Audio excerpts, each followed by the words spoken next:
हर हर महादेव, जय भोलेनाथ। नमस्कार दोस्तों, मैं हूँ रेखा। आप सभी का आपके अपने यूट्यूब चैनल पर बहुत बहुत स्वागत करती हूँ। आज की इस वीडियो में मैं बात करूँगी वट सावित्री व्रत के बारे में। सौभाग्यवती स्त्रियाँ काफ़ी दिनों से वट सावित्री व्रत का इंतजार करती हैं और अपने पति की दीर्घायु के लिए इस व्रत को करती हैं। वट सावित्री व्रत से एक दिन पहले ऐसे कौन से 7 कार्य हैं जो हमें अवश्य ही कर लेने चाहिए, जो हमारे पति की तरक्की के लिए और घर में सुख समृद्धि के लिए बहुत ज़रूरी है ये नियम। वट सावित्री व्रत इस साल किस दिन रखा जाएगा, व्रत करने का, पूजा करने का शुभ मुहूर्त क्या होगा, अमावस्या तिथि कब शुरू होगी, कब समाप्त होगी, इसकी संपूर्ण जानकारी आपको इसी वीडियो के नीचे एक कमेंट पिन किया हुआ मिलेगा। आप उसे अवश्य देखिए, उसमें आपको संपूर्ण जानकारी प्राप्त हो जाएगी। कहीं इधर उधर देखने की आपको कोई आवश्यकता ही नहीं होगी। वट सावित्री व्रत, जैसा कि आप सभी जानते हैं, ज्येष्ठ मास की अमावस्या तिथि को यह व्रत रखा जाता है और इस व्रत को सौभाग्यवती स्त्रियां अपने पति की दीर्घायु के लिए, घर में बरकत बढ़ोतरी के लिए, सुख समृद्धि के लिए, अपने वंश को आगे बढ़ाने के लिए और अपने खोए हुए राजपाट को वापस लाने के लिए वट सावित्री व्रत को किया जाता है।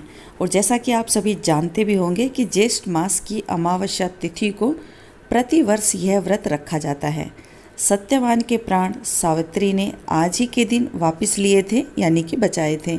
शास्त्रों के अनुसार वट वृक्ष के नीचे बैठकर पूजा करने से आपके पति की दीर्घायु होती है, आपके घर में सुख समृद्धि, बरकत और बढ़ोतरी बनी रहती है। शास्त्रों के अनुसार ऐसी भी मान्यता है कि मार्कंडेय ऋषि को भगवान शिव के वरदान से वट वृक्ष के पत्ते में पैर का अंगूठा चूसते हुए बाल मुकुंद के दर्शन हुए थे और तभी से वट वृक्ष की पूजा की जाती है।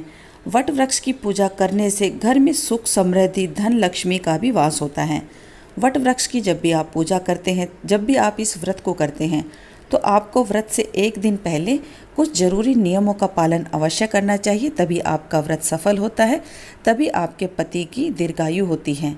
जब भी आप इस व्रत को करें, व्रत से एक दिन पहले जैसा कि नहाय खाए के नियम आपको बताए जाते हैं, आपको आज के दिन यानी कि एक दिन पहले शुद्ध सात्विक भोजन ही ग्रहण करना चाहिए।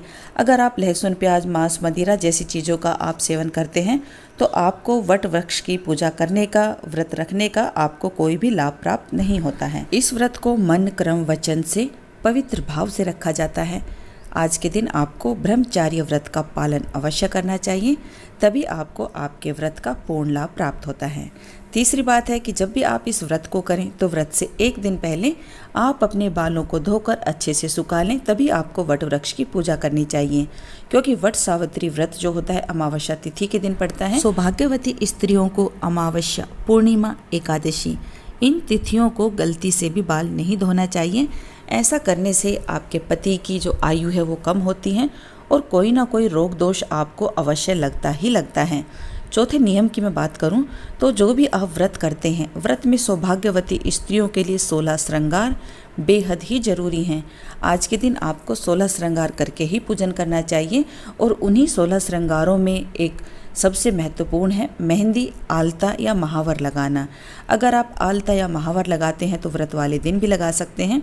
अगर आप मेहंदी लगाना चाहें तो एक दिन पहले आपको हरी मेहंदी ही लगानी चाहिए। आपको गलती से भी कभी 5 मिनट वाली या कोई नकली कलर आपको गलती से भी नहीं लगाना चाहिए। कोई नकली या बनावटी कलर अपने हाथों में लगाना ये बिल्कुल भी शुभ नहीं है, तो आप ऐसी गलती भूल कर भी ना करें। 5वें नियम की मैं बात करूं तो शादीशुदा महिलाओं को, जैसे मैंने पहले ही बताया, कि 16 श्रृंगार करके ही पूजन करना चाहिए। उन्हीं में से एक नियम है चूड़ी पहनने का। खासकर शादीशुदा महिलाएं किसी भी वार हो, त्योहार हो, नई चूड़ियां अवश्य ही पहनती हैं। जब भी आप चूड़ी पहने तो कोशिश करें कि कांच की या लाख की चूड़ियां ही आप पहने। प्लास्टिक की, लोहे की, सिल्वर की या मेटल की, इस तरह की चूड़ियां आपको किसी व्रत त्योहार में गलती से भी नहीं पहननी चाहिए। और जब भी आप इन चूड़ियों को खरीदें तो एक दिन पहले ही आपको चूड़ियां खरीद के अच्छे से चेक करके रखनी चाहिए।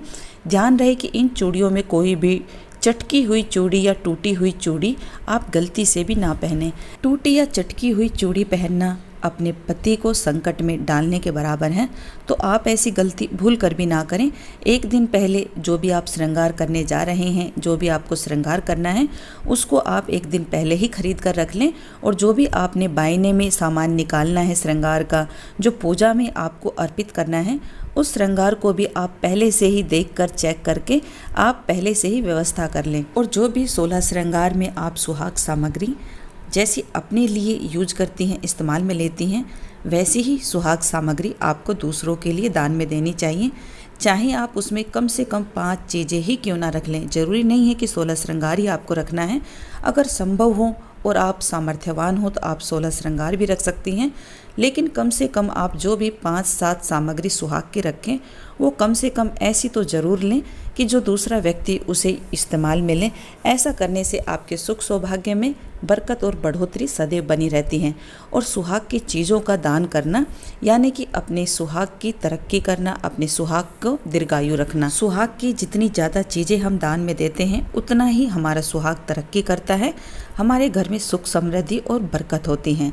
सुहाग की चीज़ों का दान करने का शास्त्रों में बहुत अधिक वर्णन किया गया है। वट सावित्री व्रत को करवा चौथ व्रत की तरह ही रखा जाता है, अपने पति की दीर्घायु के लिए, अपने पति की तरक्की के लिए।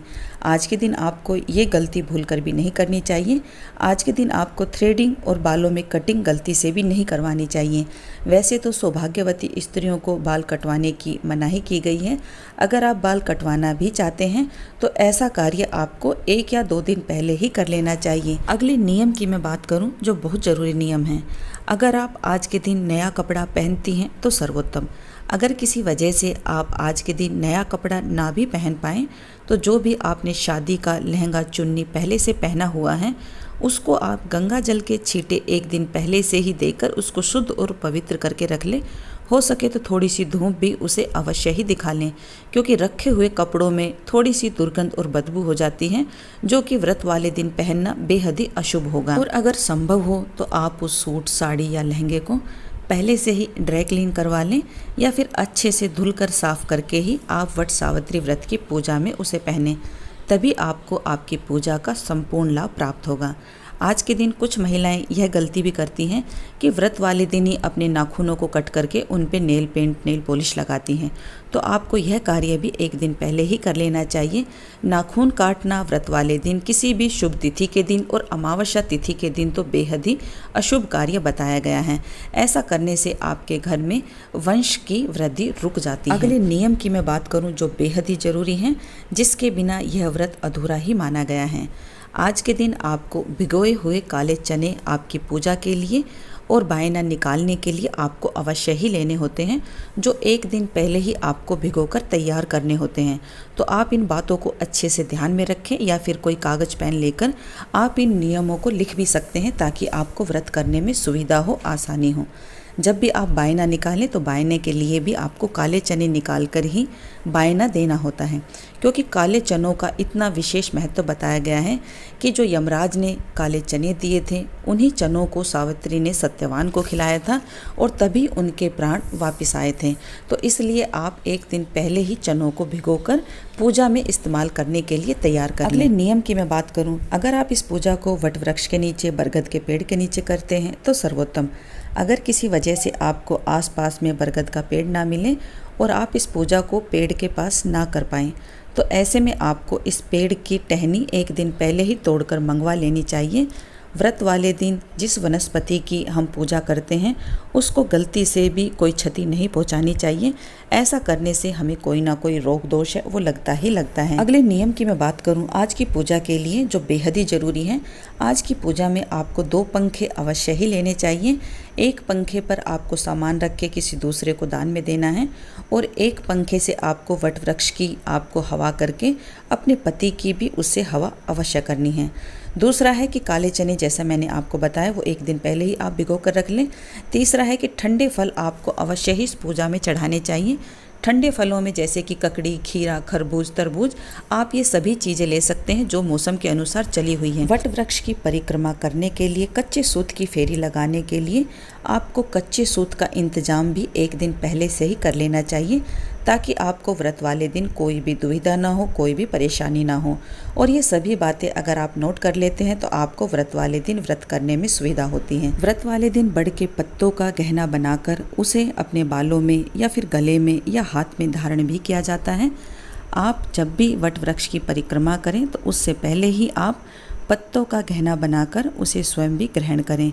आप चाहें तो एक दिन पहले भी वट वृक्ष के पत्ते तोड़कर मंगवा सकते हैं। वट सावित्री व्रत से पहले आपको इन विशेष नियमों को अवश्य ही ध्यान में रखना चाहिए, तभी आपको आपके व्रत का, वट सावित्री की पूजा का आपको संपूर्ण लाभ प्राप्त होता है। जो इस व्रत को पहले से करते आ रहे हैं वो तो इन सभी नियमों को अवश्य ही जानते और मानते भी होंगे, लेकिन जो पहली बार व्रत करने जा रहे हैं उन सभी के लिए ये नियम बेहद ही ज़रूरी हैं। आशा करती हूँ कि इस वीडियो से आप सभी को लाभ ज़रूर होगा।